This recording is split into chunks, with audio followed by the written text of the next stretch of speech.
Oi, bom dia. Bem, como acertamos, ficou de eu enviar, uma videoaula que explorasse esse texto que eu enviei para vocês, do Antônio Munarim, O texto é Elementos para uma Política Pública de Educação do Campo. O texto é bem rico, o texto é permeado de discussões e reflexões acerca do que foi construído naquele momento de análise do Antônio Munarim com relação às políticas públicas de educação do campo.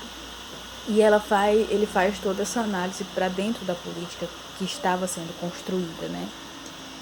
E é muito interessante porque é um olhar de quem está nessa organização, nessas relações, construindo essas relações a partir da própria política. Então, esse texto ele vai refletir desde a criação dessa Secretaria de Educação Continuada, Alfabetização e Diversidade, que foi criada dentro da estrutura do MEC, que é a SECADI, que foi criada no governo Lula, que possibilitou diversos espaços que até hoje vem resistindo continuam se encontrando e continuam se mobilizando. Então foi a partir desse espaço criado dentro do Ministério da Educação que foi se articulando demais espaços de diálogo, de promoção de políticas públicas, não diria promoção de políticas públicas, mas diálogo no sentido de fomentar e de propor projetos e políticas públicas para fortalecer a educação do campo. Bem, eu digo fortalecer porque o próprio Antônio Munarim, ele reflete dizendo que esse movimento, que esse anseio por uma educação do campo surge muito antes da criação dessa secretaria, na verdade, surge no seio dos movimentos sociais, por meio de iniciativas próprias dos movimentos sociais, no sentido de formar a sua base, Então, é algo que surge muito antes da criação desse passo dado na estrutura governamental no MEC, tá? O texto ele é muito rico, talvez eu nessa videoaula eu não dê conta de tratar todas as questões que o texto aborda, mas a gente vai fazer isso na aula de hoje, das 18h30. Então eu vou passo a passo tentando destacar. Qualquer coisa também eu posso gravar um outro videozinho, de complemento a esse primeiro, tá? Mas já nessa primeira parte do texto, o Antônio Munarim ele fala sobre a criação dessa secretaria depois de décadas e décadas de silêncio, de não enxergar essa realidade, décadas e décadas de exclusão dessa realidade da estrutura governamental, Então ele fala que a partir da criação dessa secretaria foi então um passo dado no sentido da elaboração efetiva dessa política nacional de educação do campo,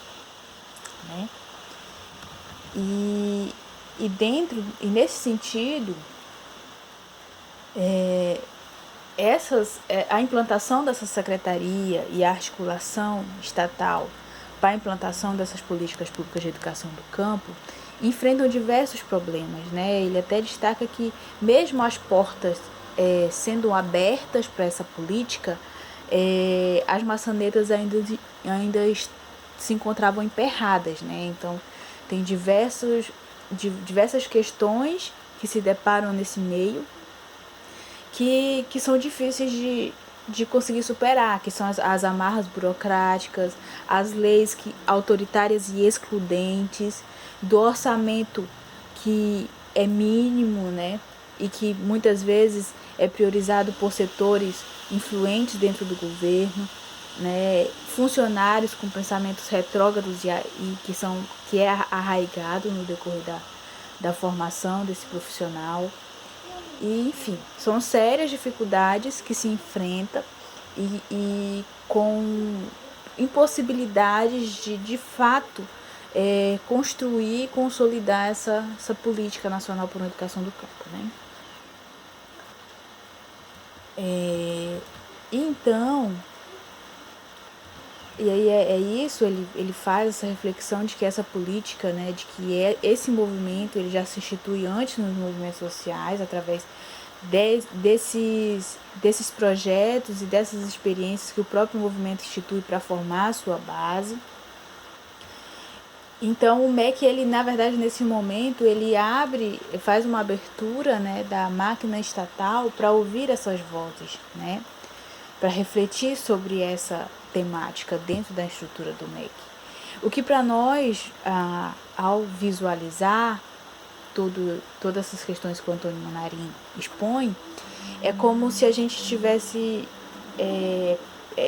apontado e detectar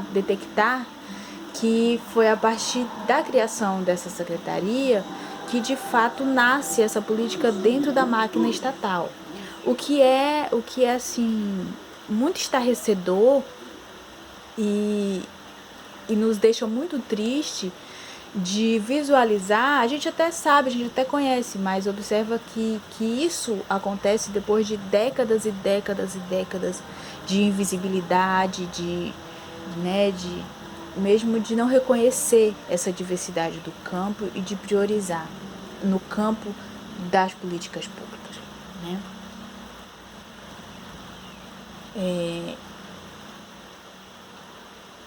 Então aí se dá início a origem desse processo de instituição dessa política pública de educação do campo, né?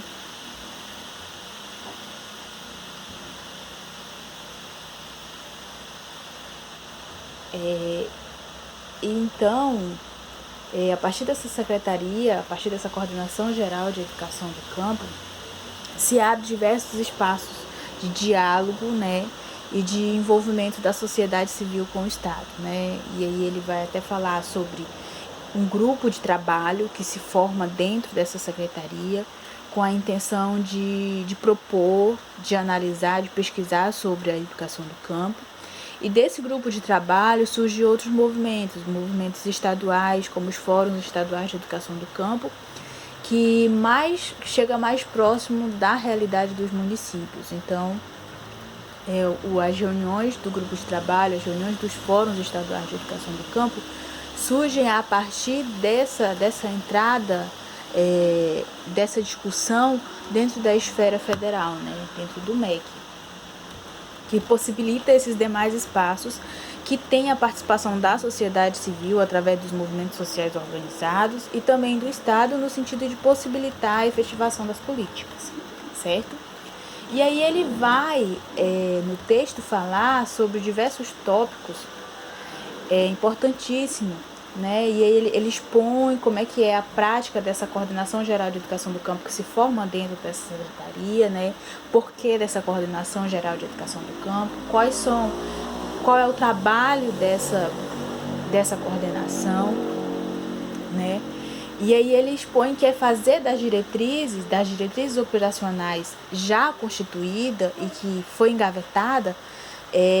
trazer essas diretrizes operacionais e fazer de fato ela um instrumento de mudança da vida da escola no interior dos municípios brasileiros, ou seja, desengavetar as diretrizes nacionais da educação do campo, né? E aí esse grupo ele é formado por representantes de diversas secretarias do MEC, né? Diversos ministérios, representantes dos ministérios e por instituições da sociedade civil organizada. Então ele é um grupo formado por diversas representações dentro do governo e pela sociedade civil organizada, né? E aí esses trabalhos eles se iniciam na constituição de espaços possíveis de diálogo e de proposição. E aí ele até demarca a criação, né, a partir de então, a efetivação e a realização da Conferência Nacional de Educação do Campo, né, a primeira conferência, a segunda Conferência Nacional de Educação do Campo, mas propriamente agora a partir de uma organização que faz parte da máquina estatal, né? E aí, a partir daí, surgem os mais diversos movimentos de diálogo e de formulação de propostas para uma educação do campo. Mas ele ainda fala que para se efetivar, que para que o diálogo surja e que as proposições sejam efetivas,